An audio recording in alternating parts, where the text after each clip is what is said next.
বিসমিল্লাহির রহমানির রহিম। আজ থেকে ১৪০০ বছরেরও আগের কথা। মদিনার আকাশে তখন তারাগুলো যেন একটু বেশি উজ্জ্বল ছিল। খেজুর গাছের ফাঁক দিয়ে রাতের বাতাস বইছিল আস্তে আস্তে। মসজিদে নববীর মিনার থেকে ঈশার আজানের শব্দ মিলিয়ে গেছে অনেকক্ষণ।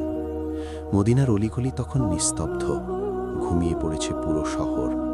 খেজুর বাগানের পাতাগুলো বাতাসে একটু কাঁপছে। উটের গলার ঘণ্টা কোথাও থেকে আস্তে আস্তে বাজছে, তারপর সেটাও থেমে গেল। রাত যত গভীর হচ্ছে, মদিনা তত নিঃশব্দ হয়ে যাচ্ছে। কিন্তু একটা ঘরে তখনও আলো জ্বলছে।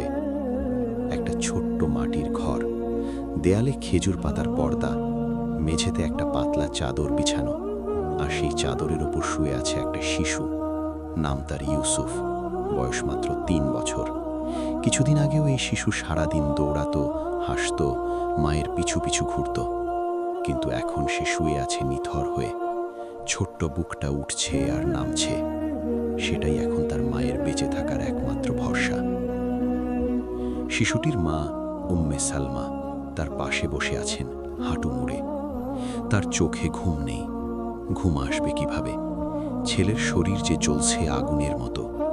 তিনি হাত দিলেন কপালে, এতটাই গরম যে হাতটা সরিয়ে নিতে ইচ্ছে করে, কিন্তু তিনি সরালেন না। এই উত্তাপের মধ্যেও তিনি হাত রেখে রইলেন, কারণ এই স্পর্শটুকুই এখন তার ছেলেকে বলছে, আম্মু আছে, আম্মু কোথাও যায়নি।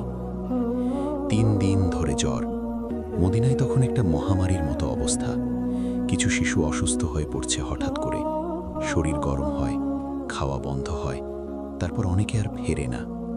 পাড়ায় পাড়ায় কান্নার শব্দ। কোনো ঘর থেকে শোকের আওয়াজ ভেসে আসছে। মায়েরা তাদের শিশুদের বুকে আঁকড়ে ধরে আল্লাহর কাছে দোয়া করছেন। কেউ সুস্থ হচ্ছে, কেউ হচ্ছে না। আল্লাহর ফয়সালা কেউ জানে না।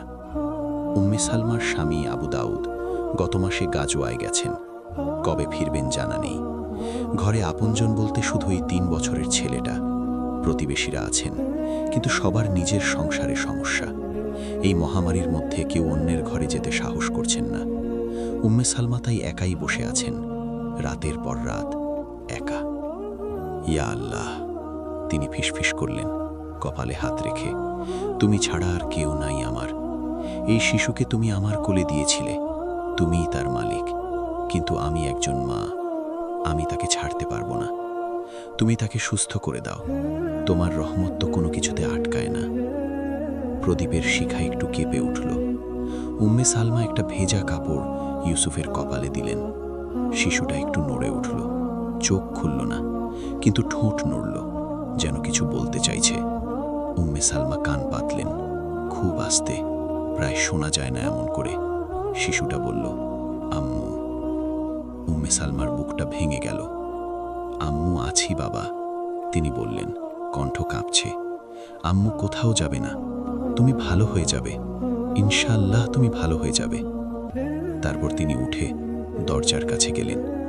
বাইরের আকাশের দিকে তাকালেন। তারা ভরা আকাশ।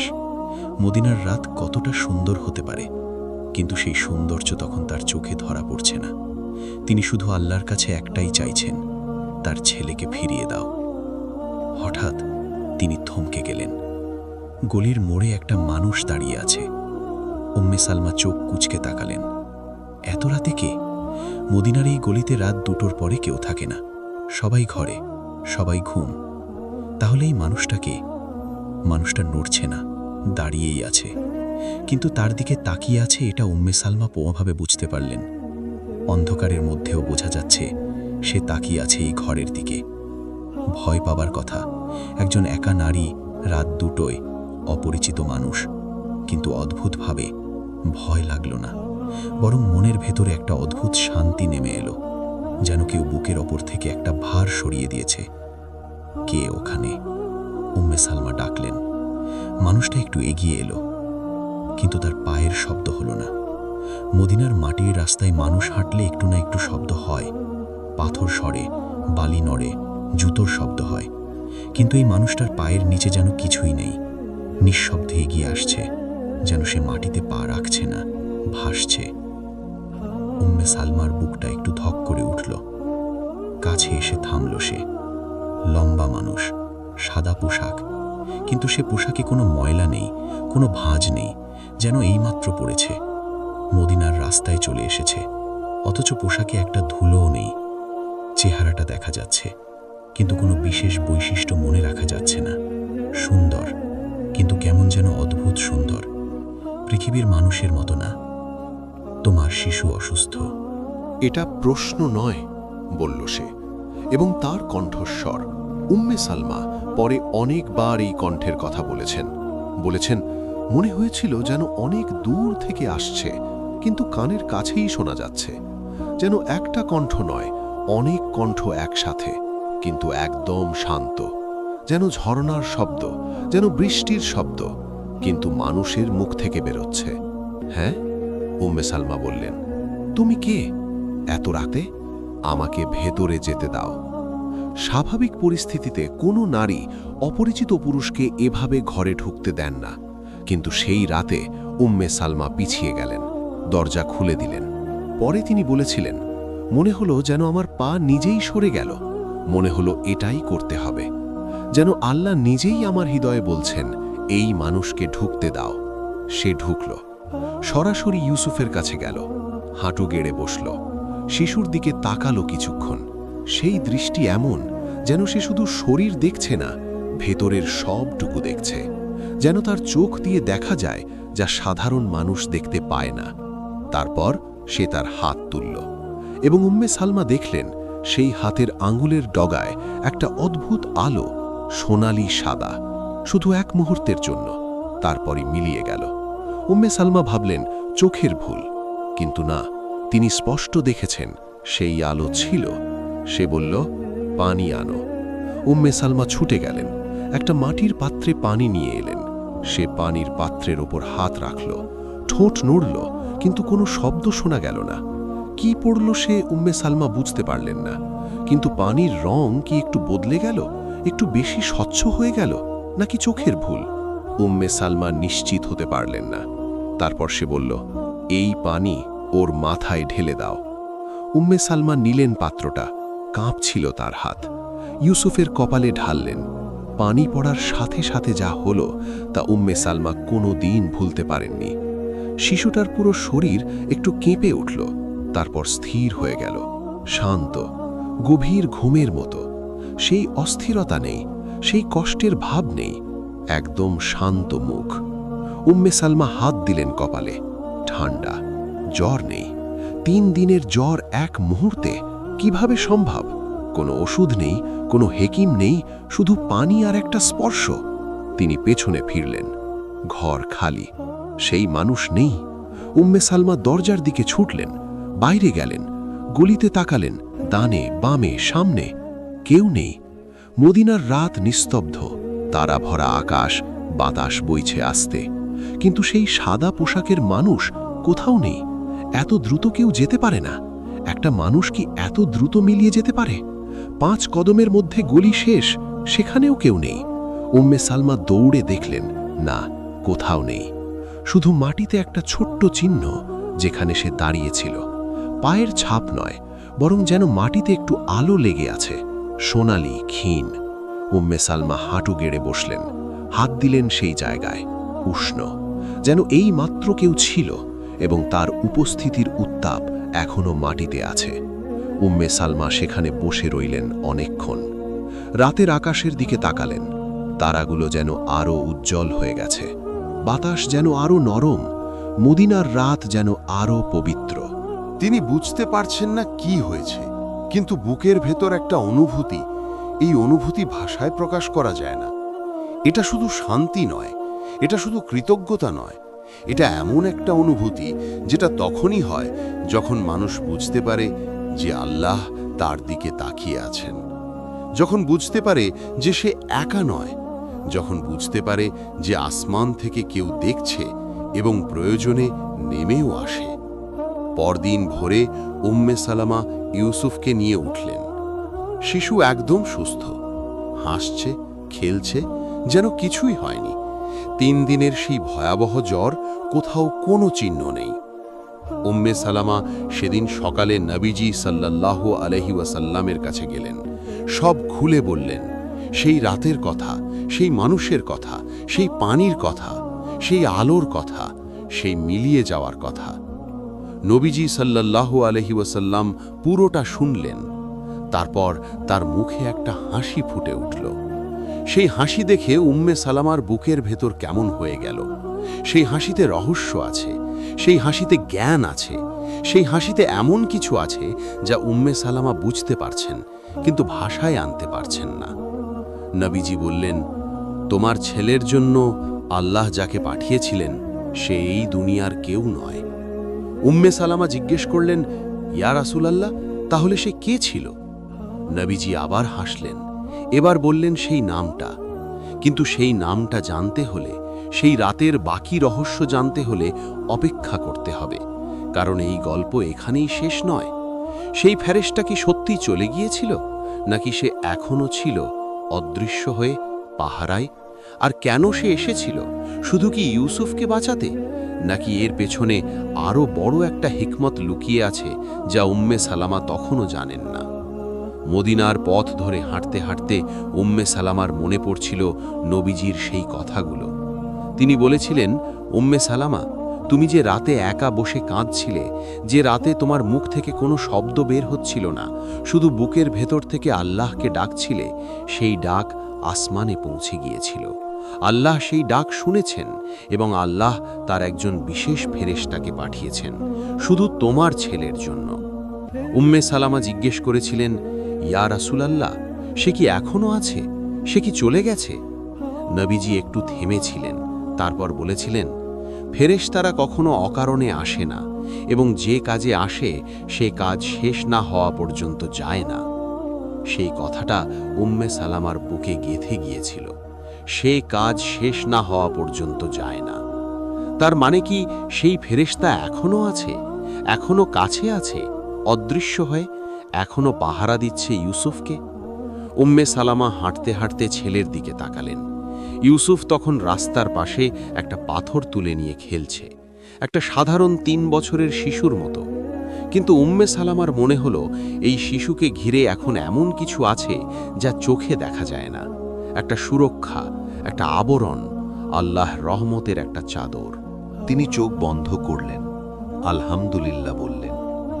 মনে মনে বললেন, হে আল্লাহ, তুমি কখনো ভোলো না। আমি একা ছিলাম, রাত ছিল, কোনো সাহায্য ছিল না, কিন্তু তুমি ছিলে, তুমি সবসময় ছিলে। সেদিন বিকেলে ঘরে ফিরে উম্মে সালমা একটা কাজ করলেন। ঘরের দরজার কাছে মাটিতে যেখানে সেই ফেরেশতা দাঁড়িয়েছিল সেখানে তিনি বসলেন, হাত তুলে দোয়া করলেন, দীর্ঘ দোয়া, কৃতজ্ঞতার দোয়া, এবং শেষে বললেন, হে আল্লাহ, যে ফেরেশতাকে তুমি পাঠিয়েছিলে তাকে আমার সালাম পৌঁছে দিও। সেই মুহূর্তে ঘরের ভেতরে একটা অদ্ভুত ঘটনা ঘটল। ইউসুফ তখন ঘরের কোণে বসে খেলছিল। হঠাৎ সে মাথা তুলল, ঘরের একটা নির্দিষ্ট জায়গার দিকে তাকালো। শূন্য জায়গা, কেউ নেই সেখানে, কিন্তু ইউসুফ সেদিকে তাকিয়ে হাসল। শিশুর সেই নিষ্পাপ হাসি, যে হাসিতে কোনো কারণ লাগে না। তারপর হাত বাড়ালো, যেন কাউকে ধরতে চাইছে। উম্মে সালমা স্থির হয়ে গেলেন। শিশুরা অনেক সময় এমন কিছু দেখে যা বড়রা দেখতে পায় না। অনেক সময় শিশুরা হাসে শূন্যে তাকিয়ে, হাত বাড়ায় অদৃশ্য কারো দিকে। বড়রা মনে করে এটা শিশুর খেলা, কিন্তু উম্মে সালমা সেই রাতের পর সব বদলে দেখতে শিখেছেন। তিনি বুঝলেন ফেরেশতা চলে যায়নি, সে এখনো আছে। রাত হলো, ইউসুফকে শুইয়ে দিলেন উম্মে সালমা। শিশু ঘুমালো দ্রুত, গভীর, শান্ত ঘুম। সেই অস্থিরতা নেই, সেই কাঁপুনি নেই, যেন কেউ পাশে বসে আছে, আর সেই উপস্থিতি জেনেই শিশু নিশ্চিন্তে ঘুমাচ্ছে। উম্মে সালমা প্রদীপ নিভিয়ে দিলেন, অন্ধকারে শুয়ে রইলেন, এবং তখন ঠিক সেই মুহূর্তে তিনি অনুভব করলেন একটা উষ্ণতা ঘরের বাতাসে, যেন কেউ কাছে আছে। কোনো শব্দ নেই, কোনো আলো নেই, কিন্তু একটা উপস্থিতি, এমন উপস্থিতি যা ভয় দেয় না, বরং শান্ত করে। উম্মে সালমা ফিসফিস করলেন, তুমি কি এখনো এখানে আছো? কোনো জবাব নেই, কিন্তু সেই উষ্ণতা বাড়ল। তিনি চোখ বন্ধ করলেন। এবার ঘুম এলো, এমন ঘুম যা 3 দিনে আসেনি, গভীর নিরাপদ ঘুম। পরদিন মদিনায় একটা খবর ছড়িয়ে পড়ল। সেই মহামারীতে যে শিশুগুলো মারাত্মক অসুস্থ ছিল, তাদের মধ্যে আরও 3 জন রাতারাতি সুস্থ হয়ে গেছে। কোনো ওষুধ নেই, কোনো হেকিম নেই, শুধু রাতের মধ্যে জ্বর নেমে গেছে। মায়েরা দুলছেন, রাতে একটা অদ্ভুত স্বপ্ন দেখেছেন। স্বপ্নে দেখেছেন একজন সাদা পোশাকের মানুষ তাদের শিশুর মাথায় হাত রাখছে। মদিনায় এই খবর ছড়িয়ে পড়তে দেরি হলো না। মানুষ বলাবলি করছে, কে এই মানুষ? কে রাতে ঘরে ঘরে যায়? কে শিশুদের সুস্থ করে দেয়? কেউ কেউ বলছে হয়তো কোনো নেককার মানুষ, কেউ বলছে হয়তো কোনো আউলিয়া, কেউ বলছে হয়তো স্বপ্নমাত্র, বাস্তব নয়। কিন্তু উম্মে সালমা জানেন, তিনি স্বপ্নে দেখেননি, তিনি জেগে দেখেছিলেন। তিনি স্পর্শ করেছিলেন সেই মাটি যেখানে সে দাঁড়িয়েছিল। তিনি অনুভব করেছিলেন সেই উষ্ণতা। তিনি জানেন সে মানুষ নয়। সেদিন দুপুরে আরেকটি মা এলেন উম্মে সালমার কাছে। নাম তার ফাতিমা বিনতে হারিস। চোখ লাল, মুখ শুকনো। তার ছেলে রাতানো অসুস্থ, 2 দিন ধরে জ্বর। তিনি শুনেছেন ইউসুফের কথা। তিনি জানতে চান কিভাবে সুস্থ হল, কি করেছিলেন উম্মে সালমা। উম্মে সালমা তাকে সব বললেন, সেই রাতের কথা, সেই দোয়ার কথা, সেই কান্নার কথা। ফাতিমা জিজ্ঞেস করলেন, আমিও কি এভাবে দোয়া করতে পারি? উম্মে সালমা বললেন, আল্লাহর দরবারে যাওয়ার জন্য কোনো বিশেষ অনুমতি লাগে না। তুমি মা, তোমার সন্তানের জন্য তোমার দোয়া আসমানে সরাসরি পৌঁছায়। শুধু মনের সব দরজা খুলে দাও, লোকলজ্জা সরিয়ে দাও। ভাষার ঠিক নেই, কথার গোছ নেই, সেটা কোনো সমস্যা নয়। আল্লাহ ভাষা বোঝেন না, আল্লাহর হৃদয় বোঝেন। ফাতিমা সেদিন রাতে দোয়া করলেন এবং পরদিন সকালে রাতানের জ্বর নেমে গেল। এবারও কোনো ওষুধ নেই, এবারও কোনো হেকিম নেই, শুধু একজন মায়ের দোয়া এবং আল্লাহর রহমত। কিন্তু এবার একটু আলাদা কিছু হলো। ফাতিমা বললেন, রাতে আমি ঘুমাইনি, জেগে বসেছিলাম ছেলের পাশে এবং ভোর রাতের দিকে ঘরের বাইরে থেকে একটা শব্দ শুনলাম। পায়ের শব্দ নয়, বাতাসের শব্দও নয়, যেন কেউ দরজার বাইরে দাঁড়িয়ে আছে। আমি ভয় পেলাম না, বরং মনে হলো এটাই স্বাভাবিক, এটাই হওয়ার কথা ছিল। তারপর সেই শব্দ থামল এবং ছেলের জ্বর নামল। উম্মে সালমা শুনলেন, বুকের ভেতর একটা কম্পন। সেই একই ফেরেশতা, সে একা নয়, একটা পরিবার নয়, একটা শিশু নয়, সে পুরো মদিনায় ঘুরছে। যে মায়ের দোয়া আসমানে পৌঁছাচ্ছে তার দরজায় যাচ্ছে। যে শিশুর জন্য মা রাতের পর রাত কাঁদছেন তার পাশে দাঁড়াচ্ছে। আল্লাহর হুকুমে, নিঃশব্দে, অদৃশ্যে, কিন্তু সম্পূর্ণ সত্যিকার ধাবে। সেই সন্ধ্যায় উম্মে সালমা আবার নবীজির কাছে গেলেন, এবার নতুন প্রশ্ন নিয়ে। বললেন, ইয়া রাসূলাল্লাহ, শুধু আমার ছেলে নয়, মদিনায় আরও শিশু সুস্থ হয়েছে। এই ফেরেশতা কি সবার কাছে যাচ্ছে? নবীজি সাল্লাল্লাহু আলাইহি ওয়াসাল্লাম বললেন, আল্লাহর রহমত কোনো একজনের জন্য সীমাবদ্ধ নয়। আল্লাহ যখন রহমত পাঠান, সেই রহমত ছড়িয়ে পড়ে। একটা দরজায় রহমত আসলে পাশের দরজায়ও তার ছায়া পড়ে। উম্মে সালমা জিজ্ঞেস করলেন, এই ফেরেশতা কি সব সময় থাকবে নাকি চলে যাবে? নবীজি বললেন, ফেরেশতারা আল্লাহর হুকুমে আসে, আল্লাহর হুকুমে যায়। কিন্তু একটা কথা মনে রেখো, ফেরেশতা চলে গেলেও আল্লাহ কখনো যান না। যে আল্লাহ ফেরেশতা পাঠান, সেই আল্লাহ নিজেও তোমার সাথে আছেন, সব সময়, প্রতিটি রাতে, প্রতিটি মুহূর্তে। উম্মে সালমা সেই কথাটা বুকে ধারণ করলেন এবং তারপর থেকে মদিনায় একটা কথা ছড়িয়ে পড়ল।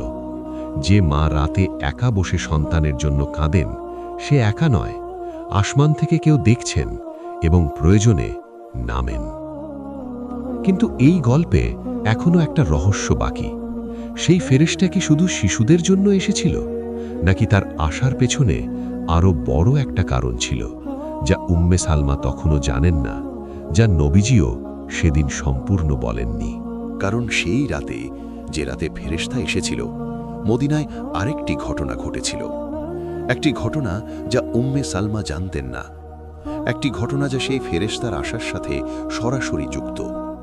এবং সেই ঘটনাটা জানলে এই পুরো গল্পের মানে বদলে যাবে। সেই রাতে মদিনায় আরেকটি ঘর ছিল, যেখানে আলো জ্বলছিল। মসজিদে নববী থেকে কিছুটা দূরে একটা ছোট্ট ঘর। সেই ঘরে একজন বৃদ্ধ সাহাবী বসেছিলেন। নাম তার আবু উমায়ের আনসারী। বয়স ৭০-এর কাছাকাছি। চুল সাদা, দাড়ি সাদা, হাত দুটো কাঁপে, কিন্তু চোখ দুটো এখনো তীক্ষ্ণ। এই চোখ দিয়ে তিনি বদর দেখেছেন, উহুদ দেখেছেন, খন্দক দেখেছেন। এই চোখ দিয়ে তিনি নবীজির চেহারা দেখেছেন। সেই স্মৃতি এখনো তার বুকে জীবন্ত। কিন্তু সেই রাতে তিনি কাঁদছিলেন। তার কান্নার কারণ শিশুর জ্বর নয়, তার কান্নার কারণ অনেক গভীর। আবু উমাইরের একটাই ছেলে ছিল, নাম হারিস। সেই হারিস গত সপ্তাহে একটি যুদ্ধযাত্রায় বেরিয়েছে এবং পথে অসুস্থ হয়ে মারা গেছে। খবর এসেছে 2 দিন আগে। আবু উমায়ের তখন থেকে একা বসে আছেন, খাননি, ঘুমাননি, শুধু বসে আছেন আর কাঁদছেন। বৃদ্ধ বাবার বুকে ছেলের শোক, এর চেয়ে ভারী বোঝা দুনিয়ায় কম আছে। তিনি বারবার বলছিলেন, হারিস, তোকে একটু দেখতে পেলাম না, তোর মুখটা একটু দেখতে পেলাম না। তুই চলে গেলি, আমাকে একা রেখে চলে গেলি। এবং সেই রাতে, ঠিক যে রাতে উম্মে সালমার ঘরে ফেরেশতা এসেছিল, সেই একই রাতে আবু উমায়ের ঘরেও একটা অদ্ভুত ঘটনা ঘটল। তিনি বসেছিলেন, চোখ বন্ধ, মনে মনে ছেলের কথা ভাবছিলেন। হঠাৎ ঘরের ভেতরে একটা উষ্ণতা অনুভব করলেন। জানালা বন্ধ, দরজা বন্ধ, তবু মনে হলো একটা মৃদু বাতাস এলো। সেই বাতাসে একটা সুগন্ধ, এই দুনিয়ার কোনো ফুলের সুগন্ধ নয়, এমন সুগন্ধ যা তিনি আগে কখনো পাননি। আবু উমায়ের চোখ খুললেন। ঘর খালি, কিন্তু সেই উষ্ণতা আছে, সেই সুগন্ধ আছে। এবং তখন তিনি কোনো কণ্ঠ শুনলেন না, কোনো মানুষ দেখলেন না, কিন্তু তার বুকের ভেতরে হঠাৎ একটা অনুভূতি নেমে এলো। এমন একটা অনুভূতি যা ভাষায় বলা যায় না। যেন কেউ তার বুকের ভেতরে হাত রেখে বলছে, শোকো না, তোমার ছেলে ভালো আছে। সে এমন একটা জায়গায় আছে যেখানে কোনো কষ্ট নেই, কোনো ব্যথা নেই। আবু উমায়ের স্থির হয়ে গেলেন। সেই অনুভূতি কয়েক মুহূর্ত স্থায়ী হল, তারপর ধীরে ধীরে মিলিয়ে গেল। কিন্তু যা রেখে গেল তা থেকে গেল। বুকের ভেতরে একটা শান্তি, সেই শান্তি যা 3 দিনে আসেনি, এক মুহূর্তে এলো। আবু উমায়ের সেই রাতে প্রথমবার ঘুমালেন। গভীর ঘুম, শান্ত ঘুম। পরদিন সকালে তিনি নবীজির কাছে গেলেন। বললেন, ইয়া রাসূলুল্লাহ, রাতে আমার ঘরে কি হয়েছিল? আমি কিছু দেখিনি, কিছু শুনিনি, কিন্তু অনুভব করেছি। এটা কি আমার মনের বিভ্রম? নবীজি সাল্লাল্লাহু আলাইহি ওয়াসাল্লাম তার দিকে তাকালেন। সেই দৃষ্টি, যে দৃষ্টিতে সমস্ত উত্তর আছে। নবীজি বললেন, আবু উমায়ের, তোমার মনের বিভ্রম নয়, আল্লাহ তার বান্দার শোক দেখেছেন এবং আল্লাহ চাননি তুমি এই শোকে ভেঙে পড়ো। আবু উমায়ের বললেন, তার মানে কি সেই ফেরেশতা আমার ঘরেও এসেছিল? নবীজি বললেন, ফেরেশতারা শুধু শরীরের অসুখ সারাতে আসে না, তারা বুকের অসুখও সারাতে আসে। হারিসের মায়ের জন্য শিশু ইউসুফের কাছে গিয়েছিল, আর তোমার জন্য এসেছিল তোমার কাছে, কারণ তুমিও সেই রাতে ডেকেছিলে, কথায় নয়, হৃদয় দিয়ে। আবু উমায়ের চোখ ভরে গেল। তিনি বললেন, ইয়া রাসূলুল্লাহ, তার মানে আল্লাহ আমার হৃদয়ের দাগ শুনেছেন? আমি তো মুখে কিছু বলিনি, শুধু মনে মনে কষ্ট পাচ্ছিলাম। নবীজি বললেন, আল্লাহ মুখের কথা শোনেন, কিন্তু হৃদয়ের ভাষা তিনি আরও ভালো বোঝেন। তুমি যখন একা বসে কাঁদছিলে, সেই কান্না নিঃশব্দ হলেও আসমানে তার শব্দ ছিল। সেই দিনের পর থেকে মদিনায় এই ঘটনা আরও মানুষ জানল। একজন বিধবা নারী ছিলেন, উম্মে হাবিবা। তার স্বামী মারা গেছেন 6 মাস আগে। তিনি একা থাকেন, 2 ছোট মেয়ে নিয়ে। রাতে ঘুম হয় না, ভবিষ্যতের ভয়ে বুক কাঁপে। মেয়েদের মুখের দিকে তাকালে মনে হয়, এদের কি হবে, আমি কিভাবে বড় করব এদের। তিনিও সেই রাতে একা বসেছিলেন, তিনিও সেই সুগন্ধ পেয়েছিলেন এবং তার বুকের ভেতরেও সেই একই অনুভূতি নেমেছিল। তুমি একা নও, তোমার মেয়েদের দেখভাল শুধু তোমাকে করতে হবে না, আল্লাহ আছেন। মদিনার আরেক প্রান্তে একজন যুবক ছিল, নাম সালেম। সে মাত্র ইসলাম গ্রহণ করেছে, পরিবার তাকে বের করে দিয়েছে, আপনজন নেই, বাড়ি নেই, ভবিষ্যৎ অনিশ্চিত। সে রাতে একটা খেজুর গাছের নিচে বসেছিল, আকাশের দিকে তাকিয়ে মনে মনে বলছিল, হে আল্লাহ, আমি এই পথ বেছে নিয়েছি, কিন্তু এত একা লাগছে কেন? সেও সেই রাতে সেই উষ্ণতা পেয়েছিল, এবং সকালে উঠে সে একজন আলাদা মানুষ ছিল। একটা রাতে মদিনার বিভিন্ন প্রান্তে বিভিন্ন মানুষ বিভিন্ন কষ্টে সবাই একই জিনিস অনুভব করেছিল, একটা উপস্থিতি, একটা শান্তি, একটা নিশ্চয়তা। উম্মে সালমা যখন এই কথাগুলো জানলেন, তখন তিনি বুঝলেন সেই রাতের আসল রহস্য। সেই ফেরেশতা শুধু ইউসুফের জন্য আসেনি, সে এসেছিল মদিনার সেই সব মানুষের জন্য যারা সেই রাতে একা ছিল, যারা সেই রাতে ভেঙে পড়ছিল, যারা সেই রাতে আল্লাহর কাছে হাত তুলেছিল, কেউ কথায়, কেউ কান্নায়, কেউ নিঃশব্দে। আল্লাহ সবার ডাক শুনেছিলেন এবং একটাই জবাব দিয়েছিলেন, একটাই ফেরেশতা। কিন্তু সে একই রাতে ছিল সবার কাছে, কারণ ফেরেশতারা মানুষের মতো নয়, তারা একসাথে অনেক জায়গায় থাকতে পারে, আল্লাহর হুকুমে, আল্লাহর রহমতের বাহক হিসেবে। উম্মে সালমা সেদিন নবীজির কাছে গিয়ে জিজ্ঞেস করলেন, ইয়া রাসূল আল্লাহ, এই ফেরেশতার নাম কি আমাকে বলবেন? নবীজি কিছুক্ষণ চুপ থাকলেন, তারপর বললেন, এই ফেরেশতার একটি বিশেষ নাম আছে। সে আল্লাহর সেই বান্দা যাকে আল্লাহ বিশেষভাবে নিযুক্ত করেছেন দুর্বলদের পাশে থাকতে, অসহায়দের পাশে থাকতে, যারা দুনিয়ায় একা তাদের পাশে থাকতে। উম্মে সালমা বললেন, কিন্তু সে কি সব সময় আসে, নাকি শুধু বিশেষ মুহূর্তে? নবীজি বললেন, সে আসে যখন আল্লাহ পাঠান, আর আল্লাহ পাঠান যখন বান্দার হৃদয় সত্যিকার অর্থে আল্লাহর দিকে ফেরে, যখন বান্দা দুনিয়ার সব দরজা বন্ধ দেখে এবং তবু হাল না ছেড়ে আল্লাহর দরজায় কড়া নাড়ে। সেই মুহূর্তে আল্লাহ কখনো চুপ থাকেন না। উম্মে সালমা সেই কথা বুকে নিয়ে ফিরলেন। সেদিন সন্ধ্যায় তিনি ইউসুফকে কোলে নিয়ে বসলেন। শিশু তখন ঘুমিয়ে পড়েছে। উম্মে সালমা তার মুখের দিকে তাকিয়ে রইলেন অনেকক্ষণ। এই মুখ, যে মুখ 3 দিন আগে যন্ত্রণায় কুঁচকে ছিল, এখন সেই মুখে ঘুমের শান্তি। তিনি আস্তে আস্তে বললেন, তুই জানিস না বাবা, তোকে বাঁচাতে আসমান থেকে কেউ নেমেছিল। তুই জানিস না তোর জন্য আল্লাহ কতটা মনোযোগ দিয়েছিলেন সেই রাতে। শিশু ঘুমের মধ্যে একটু হাসল।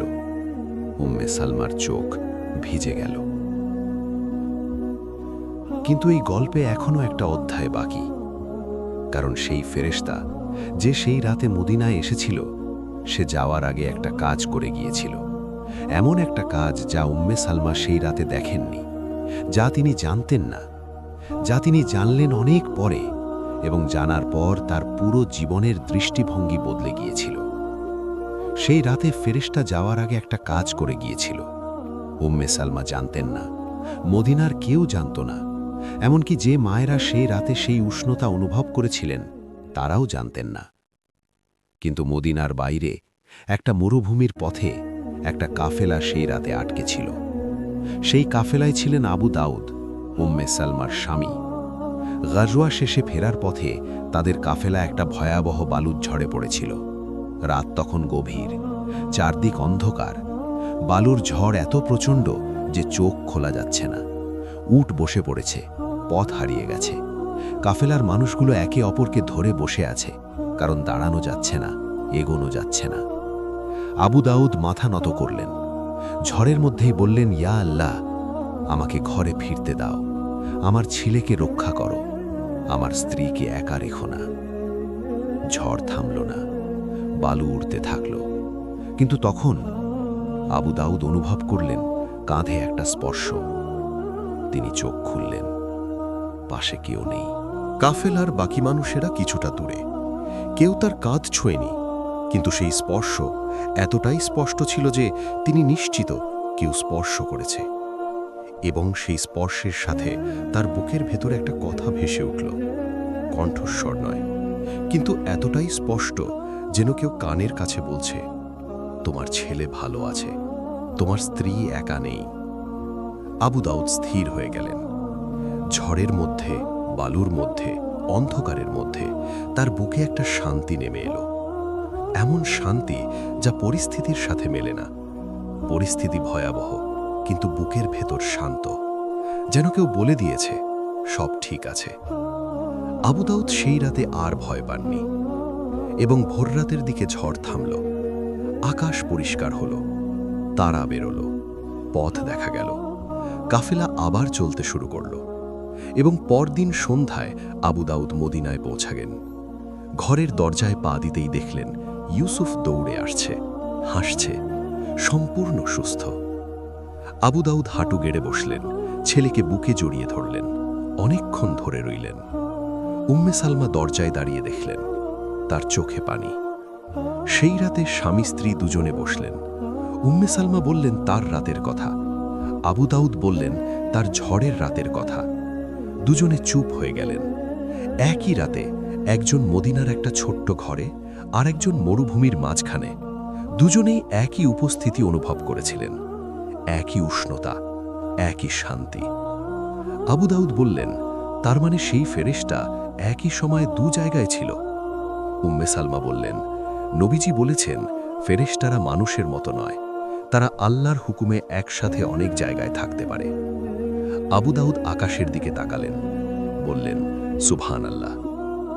কিন্তু এই গল্পে এখনো সবচেয়ে অলৌকিক ঘটনাটা বাকি। সেটা ঘটেছিল ঠিক 3 দিন পরে। উম্মে সালমা সকালে উঠে দেখলেন ঘরের দরজার সামনে মাটিতে কিছু একটা পড়ে আছে, ছোট্ট একটা জিনিস। তিনি কাছে গেলেন, হাত বাড়ালেন। একটা পাথর, কিন্তু সাধারণ পাথর নয়। মদিনার মাটিতে এই ধরনের পাথর হয় না। সাদা, মসৃণ, একদম গোলাকার, যেন কেউ যত্ন করে তৈরি করেছে। পাথরটা হাতে নিতেই উম্মে সালমা একটা উষ্ণতা অনুভব করলেন, সেই পরিচিত উষ্ণতা যা তিনি সেই রাতে অনুভব করেছিলেন। তিনি স্থির হয়ে দাঁড়িয়ে রইলেন। এই পাথর কোথা থেকে এলো? রাতে কেউ আসেনি, দরজা বন্ধ ছিল, কিন্তু দরজার সামনে এই পাথর, যেন কেউ রেখে গেছে। উম্মে সালমা সেই পাথর নিয়ে নবীজির কাছে গেলেন। নবীজি পাথরটা হাতে নিলেন, দেখলেন, তারপর একটু হাসলেন, বললেন, উম্মে সালমা, এই পাথর চেনো? উম্মে সালমা বললেন, না ইয়া রাসূলুল্লাহ। নবীজি বললেন, এই পাথর জান্নাত থেকে এসেছে। উম্মে সালমার হাত কেঁপে উঠল। নবীজি বললেন, যে ফেরেশতা সেই রাতে তোমার ছেলেকে সুস্থ করেছিল, সে যাওয়ার আগে এই পাথর রেখে গেছে। এটা একটা নিশান, একটা স্মৃতি, আল্লাহর পক্ষ থেকে তোমার জন্য একটা বার্তা।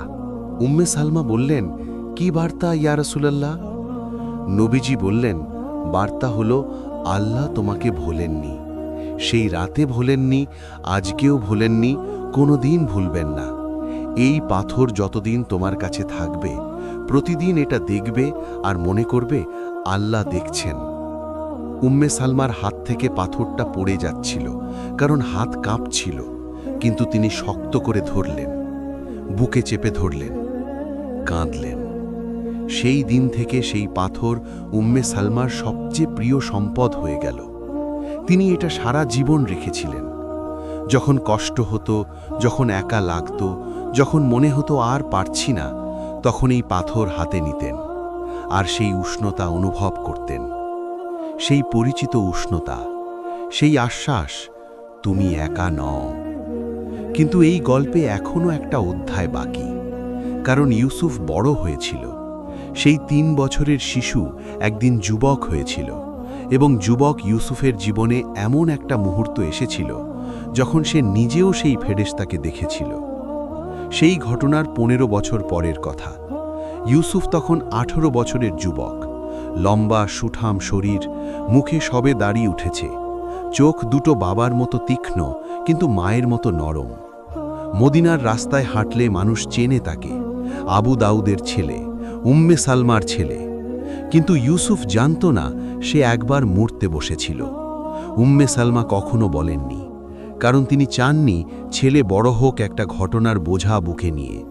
চাননি ছেলে মনে করুক সে কোনো বিশেষ কারণে বেঁচে আছে, বরং চেয়েছিলেন ছেলে স্বাভাবিকভাবে বেড়ে উঠুক, নিজের পথ খুঁজে নিক। কিন্তু সেই বছর মদিনায় একটা বড় যুদ্ধের প্রস্তুতি চলছিল। শত্রুপক্ষ বড় দল নিয়ে আসছে।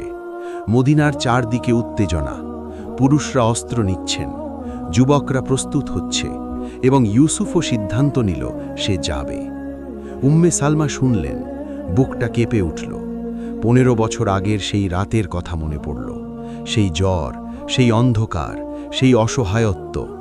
আল্লাহ সেই রাতে ছেলেকে বাঁচিয়েছিলেন, এবং এখন সেই ছেলে বিপদের দিকে যাচ্ছে। তিনি বললেন না যেও না, কারণ তিনি জানতেন এটা আল্লাহর পথে, এটা ঠেকানোর অধিকার তার নেই। কিন্তু সেই রাতে তিনি আবার সেই পাথরটা হাতে নিলেন। 15 বছরেও পাথরের উষ্ণতা কমেনি। এখনও হাতে নিলে সেই পরিচিত অনুভূতি হয়। এখনও মনে হয় কেউ বলছে, তুমি একা নও। উম্মে সালমা সেই রাতে দীর্ঘ দোয়া করলেন এবং শেষে বললেন, হে আল্লাহ, সেই রাতে তুমি তোমার ফেরেশতা পাঠিয়ে আমার ছেলেকে বাঁচিয়েছিলে। আজ আবার সেই ছেলে বিপদের দিকে যাচ্ছে, তুমি তার সাথে থেকো। পরদিন সকালে ইউসুফ রওনা হল। মায়ের পা ছুঁয়ে সালাম করল। উম্মে সালমা মাথায় হাত রাখলেন, কিছু বললেন না, শুধু মনে মনে বললেন, আল্লাহর হাতে দিয়ে দিলাম। কাফেলা বেরোল, মদিনার দরজা পেরিয়ে গেল। উম্মে সালমা দাঁড়িয়ে রইলেন। যতক্ষণ দেখা যায় দেখলেন, তারপর চোখের আড়াল হয়ে গেল। তিনি ঘরে ফিরলেন। সেই পাথর বুকে চেপে বসে রইলেন। এদিকে ইউসুফ কাফেলার সাথে এগিয়ে যাচ্ছিল। পথ দীর্ঘ, রোদ প্রচণ্ড, মরুভূমির বালু পায়ের নিচে গরম, পানির মশক ধীরে ধীরে হালকা হচ্ছে। কিন্তু ইউসুফের মনে ভয় নেই, বরং একটা অদ্ভুত প্রশান্তি আছে, যেন বুকের ভেতরে কেউ বলছে, ঠিক আছে, এগিয়ে যাও। দ্বিতীয় দিনে কাফেলা একটা সংকীর্ণ গিরিপথে পৌঁছাল, এবং তখনই শত্রুপক্ষের একটা ছোট দল আচমকা আক্রমণ করল। তীর আসতে শুরু করল। কাফেলায় হইচই পড়ে গেল, মানুষ ছত্রভঙ্গ হয়ে গেল। ইউসুফ তলোয়ার বের করল। পাশের মানুষটা তাকে বলল, ডান দিকে যাও, ওদিকে কম শত্রু। ইউসুফ ডান দিকে ছুটল, কিন্তু গিরিপথের মোড় ঘুরতেই সে থমকে গেল। সামনে 3 জন সশস্ত্র শত্রু, একা ইউসুফ। পেছনে ফেরার পথ নেই, পেছনে আরও লড়াই চলছে। সামনে 3 জন। ইউসুফ তলোয়ার উঁচু করল। প্রথম জন এগিয়ে এলো, এবং ঠিক সেই মুহূর্তে ইউসুফের পাশে কেউ এসে দাঁড়ালো। ইউসুফ কোনো শব্দ শোনেনি, কোনো পায়ের আওয়াজ নেই, কিন্তু হঠাৎ পাশে একটা উপস্থিতি এতটাই স্পষ্ট যে ইউসুফ পাশে তাকালো। একজন মানুষ, সাদা পোশাক, লম্বা, মুখে একটা অদ্ভুত প্রশান্তি। ইউসুফ চিনল না তাকে, কখনো দেখেনি, কিন্তু দেখামাত্র বুকের ভেতরে একটা অনুভূতি, এই মানুষকে চেনা, কোথাও দেখেছে, কোনো স্মৃতিতে, কোনো ঘুমের মধ্যে। সেই মানুষ তার দিকে তাকালো এবং বলল, ভয় পেও না। সেই কণ্ঠ, ইউসুফ জীবনে এই কণ্ঠ শোনেনি, কিন্তু মনে হলো চেনা, মনে হলো অনেক আগে কোথাও শুনেছে, হয়তো ঘুমের মধ্যে, হয়তো স্বপ্নে, হয়তো শৈশবের কোনো ভুলে যাওয়া স্তরে। শত্রুর 3 জন এগিয়ে আসছে, কিন্তু সেই সাদা পোশাকের মানুষ এক পা সামনে বাড়ালো, এবং তখন এমন কিছু হলো যা ইউসুফ বাকি জীবন বলে গেছেন মানুষকে। সেই 3 জন শত্রু যারা এগিয়ে আসছিল হঠাৎ থামল, যেন কোনো দেয়ালে ধাক্কা খেল, কিন্তু কোনো দেয়াল নেই, যেন কোনো অদৃশ্য শক্তি তাদের থামিয়ে দিল। তারা পিছিয়ে গেল 2 পা, তাদের চোখে ভয়, কিন্তু ভয়টা ইউসুফকে দেখে নয়, ভয়টা সেই সাদা পোশাকের মানুষকে দেখে। তারা একে অপরের দিকে তাকালো, তারপর পেছন ফিরে দৌড়ালো। ইউসুফ হতবাক হয়ে দাঁড়িয়ে রইল। তারপর পাশে তাকালো, সেই মানুষ নেই। এক মুহূর্ত আগে পাশে ছিল, এক মুহূর্তে মিলিয়ে গেছে। কোনো শব্দ নেই, কোনো চিহ্ন নেই, শুধু মাটিতে একটা চিহ্ন, যেখানে সে দাঁড়িয়েছিল। সোনালি আভা মিলিয়ে যাচ্ছে। ইউসুফ সেই মাটিতে হাঁটু গেড়ে বসল, হাত দিল, উষ্ণ। এবং তখন এই উষ্ণতা অনুভব করতেই ইউসুফের মনে হঠাৎ একটা স্মৃতি ভেসে উঠল। শৈশবের স্মৃতি, 3 বছর বয়সের। সে মনে রেখেছিল, কিন্তু কখনো বুঝতে পারেনি। একটা ঘুমের মধ্যে কেউ তার মাথায় হাত রেখেছিল, উষ্ণ হাত, নরম স্পর্শ, এবং সেই স্পর্শে এতটাই ভালো লেগেছিল যে সে ঘুমের মধ্যে হেসেছিল। সেই হাতের উষ্ণতা আর এই মাটির উষ্ণতা একই। ইউসুফ বুঝল, এই প্রথমবার সে বুঝল 15 বছর আগে কি হয়েছিল। সে তখন 3 বছরের শিশু ছিল, জ্বরে পুড়ছিল, এবং কেউ এসেছিল, কেউ তার পাশে ছিল। আজও সে এসেছিল। ইউসুফের চোখ দিয়ে পানি পড়তে শুরু করল। মরুভূমির মাঝখানে, গিরিপথে, যুদ্ধের মাঝে এক 18 বছরের যুবক হাঁটু গেড়ে বসে কাঁদছে। কিন্তু এ কান্না ভয়ের নয়, এ কান্না সেই অনুভূতির যখন একজন মানুষ বুঝতে পারে সে কখনো একা ছিল না। জন্মের পর থেকে এই মুহূর্ত পর্যন্ত কেউ ছিল, সব সময় ছিল। সে কখনো জানত না, কিন্তু সে সব সময় ছিল। যুদ্ধ শেষে ইউসুফ মদিনায় ফিরল। ঘরে ঢুকেই মাকে জড়িয়ে ধরল। উম্মে সালমা অবাক হলেন, বললেন, কি হয়েছে? ইউসুফ কিছু বলল না, শুধু বলল, আম্মু, তুমি আমাকে সেই রাতের কথা কখনো বললিনি কেন?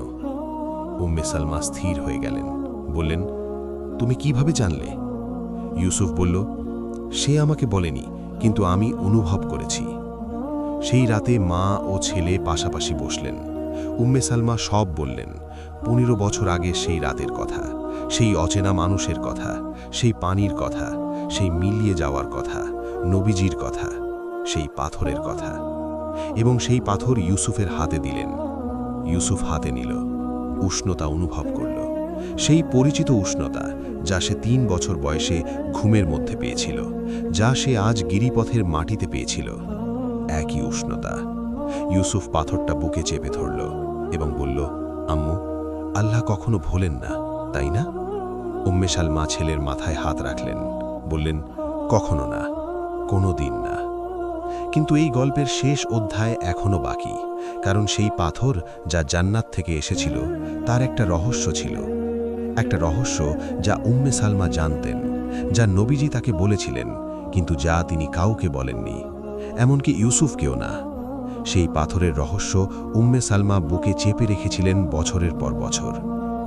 নবীজি সাল্লাল্লাহু আলাইহি ওয়াসাল্লাম সেদিন পাথরটা হাতে নিয়ে শুধু এইটুকু বলেননি যে এটা জান্নাত থেকে এসেছে, আরও একটা কথা বলেছিলেন, একটা কথা যা উম্মে সালমার বুকে আগুনের মতো গেঁথে গিয়েছিল। কিন্তু তিনি সেই কথা কাউকে বলেননি, কারণ নবীজি বলেছিলেন, সময় হলে নিজেই বুঝবে। সেই সময় এসেছিল ইউসুফের বয়স যখন 25। সেই বছর উম্মে সালমা অসুস্থ হয়ে পড়লেন, বয়সের ভার, শরীরের ক্লান্তি। একদিন শুয়ে পড়লেন এবং বুঝলেন এবার উঠতে পারবেন না। মৃত্যু কাছে এসে গেছে, এই অনুভূতি মানুষ টের পায় ভেতর থেকে। ইউসুফ মায়ের পাশে বসে আছে, রাত গভীর হচ্ছে। উম্মে সালমা চোখ খুললেন, ইউসুফের দিকে তাকালেন, বললেন, বাবা, সেই পাথরটা আনো। ইউসুফ পাথর এনে মায়ের হাতে দিল। উম্মে সালমা হাতে নিলেন। সেই উষ্ণতা এখনও আছে, 22 বছর পরেও কমেনি। তিনি বললেন, ইউসুফ, নবীজি সেদিন আরও একটা কথা বলেছিলেন, আমি তোমাকে বলিনি, আজ বলবো। ইউসুফ কাছে এলো। উম্মে সালমা বললেন, নবীজি বলেছিলেন, এই পাথর শুধু স্মৃতি নয়, এই পাথর একটা আমানত। এটা একজনের কাছ থেকে আরেকজনের কাছে যাবে। যে মানুষ সবচেয়ে বেশি অসহায়, সবচেয়ে বেশি একা, সবচেয়ে বেশি ভেঙে পড়েছে, তার হাতে এই পাথর দিতে হবে। এবং যখনই এই পাথর সেই মানুষের হাতে পৌঁছাবে, সে সেই উষ্ণতা অনুভব করবে এবং জানবে সে একা নয়। ইউসুফ চুপ করে শুনছে। উম্মে সালমা বললেন, নবীজি বলেছিলেন, এই পাথর কিয়ামত পর্যন্ত চলতে থাকবে, এক হাত থেকে আরেক হাতে, এক যুগ থেকে আরেক যুগে। কারণ দুনিয়া যতদিন আছে, অসহায় মানুষ থাকবে, একা মানুষ থাকবে, ভেঙে পড়া মানুষ থাকবে, এবং আল্লাহর রহমত তাদের জন্য সব সময় আছে। এই পাথর সেই কথাটা মনে করিয়ে দেওয়ার জন্য। ইউসুফের চোখে পানি। উম্মে সালমা বললেন, আমি 22 বছর এই পাথর রেখেছি, এখন আমার সময় হয়ে গেছে। এখন তোমাকে খুঁজতে হবে কে সবচেয়ে বেশি এই পাথরের প্রয়োজন। কার হাতে দেওয়ার সময় এসেছে। ইউসুফ বলল, আম্মু, আমি কিভাবে বুঝব? উম্মে সালমা বললেন, বুঝতে পারবে, হৃদয় বলবে, আল্লাহ বলাবেন। তারপর উম্মে সালমা চোখ বন্ধ করলেন। ভোর রাতে তিনি চলে গেলেন, শান্তিতে, হাতে সেই পাথর ধরা। ইউসুফ মাকে দাফন করলেন, কয়েকদিন শোকে কাটালেন। তারপর একদিন উঠলেন, সেই পাথর হাতে নিলেন এবং বের হলেন। কাকে দেবেন জানেন না, কিন্তু মায়ের কথা মনে আছে, হৃদয়ে বলবে। মদিনার রাস্তায় হাঁটতে হাঁটতে তিনি একটা গলির মোড়ে থামলেন। সেখানে একটা বৃদ্ধা বসে আছেন, একা, পরনের কাপড় ছেঁড়া, মুখ শুকনো, চোখ লাল। তিনি কাঁদছেন না, কিন্তু তার চেহারায় এমন একটা ক্লান্তি যে দেখলে বুক ভেঙে যায়।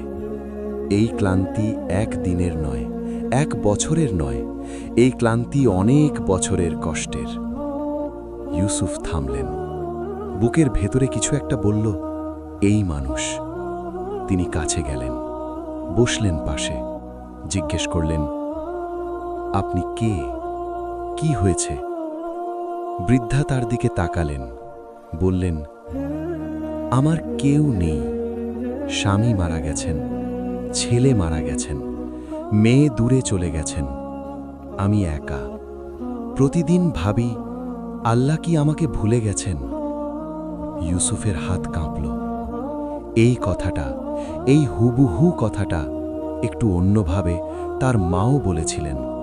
সেই রাতে 3 বছর বয়সে মরতে বসা ইউসুফের পাশে বসে উম্মে সালমাও বলেছিলেন, আল্লাহ, তুমি কি আমাকে ভুলে গেছ? এবং আল্লাহ ভোলেননি। ইউসুফ সেই পাথর বের করলেন, বৃদ্ধার হাতে দিলেন, বললেন, এটা রাখুন, এটা ধরুন এবং জানুন, আল্লাহ আপনাকে ভোলেননি, কোনোদিন ভোলেননি। বৃদ্ধা পাথর হাতে নিলেন এবং তখনই সেই উষ্ণতা। বৃদ্ধার চোখ বড় হয়ে গেল, হাত কাঁপল। তিনি পাথরের দিকে তাকালেন, তারপর ইউসুফের দিকে তাকালেন, তারপর আকাশের দিকে তাকালেন এবং কাঁদলেন। কিন্তু এ কান্না আগের কান্না নয়, এ কান্না সেই কান্না যে কান্নায় বুকের ভার নামে, যে কান্নায় মনে হয় কেউ বুকের উপর থেকে একটা পাথর সরিয়ে দিয়েছে। ইউসুফ উঠে দাঁড়ালেন, যাওয়ার আগে পেছনে তাকালেন। বৃদ্ধা সেই পাথর বুকে চেপে ধরে বসে আছেন, চোখ বন্ধ, মুখে একটা শান্তি যা কিছুক্ষণ আগে ছিল না।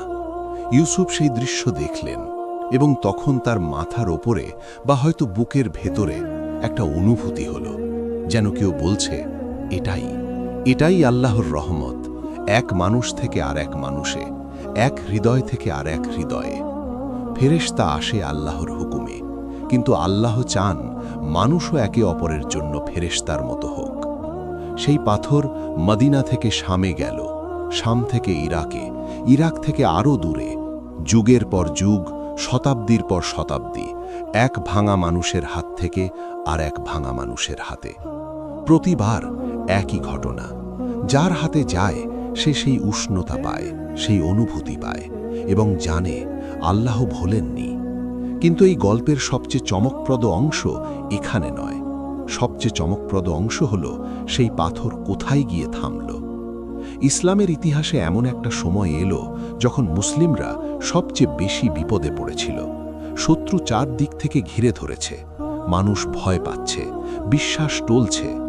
সেই সময় একজন আলেম ছিলেন, রাতের পর রাত একা বসে কাঁদতেন, বলতেন, হে আল্লাহ, এই উম্মত কি শেষ হয়ে যাবে? এবং সেই আলেমের কাছে একদিন একজন অচেনা মানুষ এলো, বলল, এটা রাখুন, একটা পাথর দিয়ে চলে গেল। সেই আলেম পাথর হাতে নিলেন, সেই উষ্ণতা পেলেন এবং তার বুকে এলো সেই অনুভূতি, আল্লাহ ভোলেননি, এই উম্মতকে ভোলেননি। সেই আলেম পরদিন থেকে নতুন মানুষ হলেন, সেই শক্তিতে লিখলেন, বললেন, মানুষকে জাগালেন এবং সেই উম্মত টিকে রইল। সেই পাথর আজও আছে, কোথাও কোনো ভাঙা মানুষের হাতে। হয়তো এই মুহূর্তে কোথাও কোনো মা বসে আছেন, একা, রাত গভীর, ছেলের জ্বর, চোখে পানি। হয়তো কোথাও কোনো বাবা বসে আছেন, ছেলের শোকে, একা। হয়তো কোথাও কোনো যুবক বসে আছে, পথ হারিয়ে, আশা হারিয়ে। এবং হয়তো আজ রাতেও কোথাও একটা দরজার সামনে একটা পাথর রাখা হবে। সকালে উঠে সেই মানুষ পাবেন, হাতে নেবেন, উষ্ণতা অনুভব করবেন এবং জানবেন আল্লাহ ভোলেননি। আসমান থেকে কেউ দেখছেন এবং প্রয়োজনে আজও নামেন, কারণ আল্লাহর রহমত কোনো যুগে শেষ হয় না, কোনো রাতে শেষ হয় না, কোনো কষ্টে শেষ হয় না। সেই ফেরেশতা যে 1400 বছর আগে মদিনার একটা ছোট্ট ঘরে এসেছিল, সে আজও আছে, আল্লাহর হুকুমে, অদৃশ্যে, পাহারায়, তোমার জন্য।